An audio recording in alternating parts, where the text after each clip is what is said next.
Fact number 1. ಸ್ನೇಹಿತರೆ, ಜೆಂಟು ಜಾತಿಯ ಪೆಂಗ್ವಿನ್ಗಳು ತಮ್ಮ ಸಂಗಾತಿಯನ್ನು ಮೆಚ್ಚಿಸಲು ಅತ್ಯಂತ ನಯವಾದ ಮತ್ತು ಸುಂದರವಾದ ಕಲ್ಲನ್ನು ಹುಡುಕಿ ಉಡುಗೊರೆಯಾಗಿ ನೀಡುತ್ತವೆ. ಒಂದು ವೇಳೆ ಹೆಣ್ಣು ಪೆಂಗ್ವಿನ್ಗೆ ಆ ಕಲ್ಲು ಇಷ್ಟವಾದರೆ ಅವೆರಡು ಜೀವನ ಪೂರ್ತಿ ಜೊತೆಯಾಗಿರುತ್ತವೆ.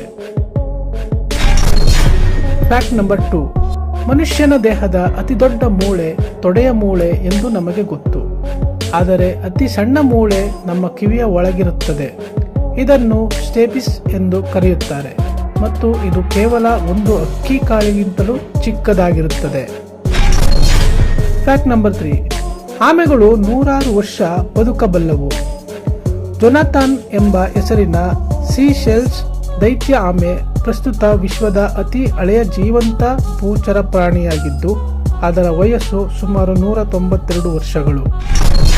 Fact number 4. ನಮ್ಮ ಭೂಮಿಯ ಮೇಲೆ ಪ್ರತಿ ಸೆಕೆಂಡ್ಗೆ ಸುಮಾರು 100 ಬಾರಿ ಮಿಂಚು ಸಂಭವಿಸುತ್ತದೆ. ಅಂದರೆ ಒಂದು ದಿನದಲ್ಲಿ ಸುಮಾರು 8.6 ಮಿಲಿಯನ್ ಬಾರಿ ಮಿಂಚು ಭೂಮಿಗೆ ಅಪ್ಪಳಿಸುತ್ತದೆ ಅಥವಾ ಮೋಡಗಳ ನಡುವೆ ಸಂಭವಿಸುತ್ತದೆ. Fact number 5.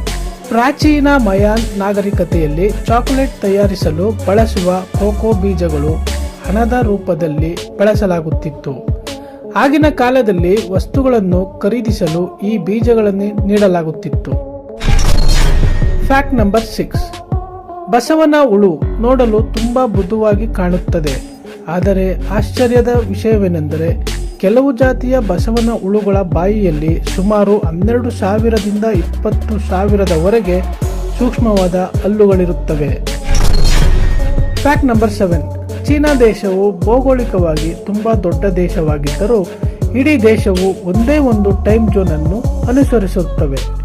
ಇದರಿಂದಾಗಿ ಚೀನಾದ ಕೆಲವು ಭಾಗಗಳಲ್ಲಿ ಬೆಳಿಗ್ಗೆ 10 ಗಂಟೆಯಾದರೂ ಸಹ ಸೂರ್ಯೋದಯವೂ ಆಗುತ್ತದೆ, ಹಾಗೆಯೇ ಕತ್ತಲೆಯೂ ಇರುತ್ತದೆ. Fact number 8. ಹೆಚ್ಚಿನ ಎಲ್ಲ ಹಣ್ಣುಗಳು ತಮ್ಮ ಬೀಜಗಳನ್ನು ಹಣ್ಣಿನ ಒಳಭಾಗದಲ್ಲಿ ಹೊಂದಿರುತ್ತವೆ. ಆದರೆ ಸ್ಟ್ರಾಬೆರಿ ಹಣ್ಣು ಮಾತ್ರ ತನ್ನ ಬೀಜಗಳನ್ನು ಹಣ್ಣಿನ ಹೊರಭಾಗದಲ್ಲಿ ಹೊಂದಿರುತ್ತದೆ. ಒಂದು ಸ್ಟ್ರಾಬೆರಿಯ ಮೇಲೆ ಸರಾಸರಿ 200 ಬೀಜಗಳು ಇರುತ್ತವೆ. Fact number 9. ಸಿಂಹಗಳ ಗುಂಪಿನಲ್ಲಿ ಸುಮಾರು 90% ಬೇಟೆಯನ್ನು ಹೆಣ್ಣು ಸಿಂಹಗಳೇ ಮಾಡುತ್ತವೆ. ಗಂಡು ಸಿಂಹಗಳು ಸಾಮಾನ್ಯವಾಗಿ ಗುಂಪಿನ ರಕ್ಷಣೆ ಮಾಡುತ್ತವೆಯೇ ಹೊರತು ಆಹಾರಕ್ಕಾಗಿ ಬೇಟೆಯಾಡುವುದು ಕಡಿಮೆ. Fact number 10. ಅಂಟಾರ್ಟಿಕಾ ಕೇವಲ ಮಂಜುಗಡ್ಡೆಯಿಂದ ಕೂಡಿದೆ ಎಂದು ನಾವೆಲ್ಲರೂ ಭಾವಿಸುತ್ತೇವೆ.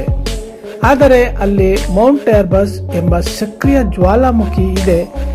ಇದು ವಿಶ್ವದ ಅತ್ಯಂತ ದಕ್ಷಿಣಕ್ಕಿರುವ ಸಕ್ರಿಯ ಜ್ವಾಲಾಮುಖಿಯಾಗಿರುತ್ತದೆ. ಸ್ನೇಹಿತರೆ, ಈ ವಿಡಿಯೋ ನಿಮಗೆ ಇಷ್ಟ ಆಗಿದ್ರೆ ದಯವಿಟ್ಟು ಲೈಕ್ ಮಾಡಿ, ಶೇರ್ ಮಾಡಿ. ಏನಾದರೂ ಅನಿಸಿಕೆಗಳಿದ್ರೆ ಕಮೆಂಟ್ ಮಾಡಿ, ಹಾಗೆ ಸಬ್ಸ್ಕ್ರೈಬ್ ಮಾಡಿ.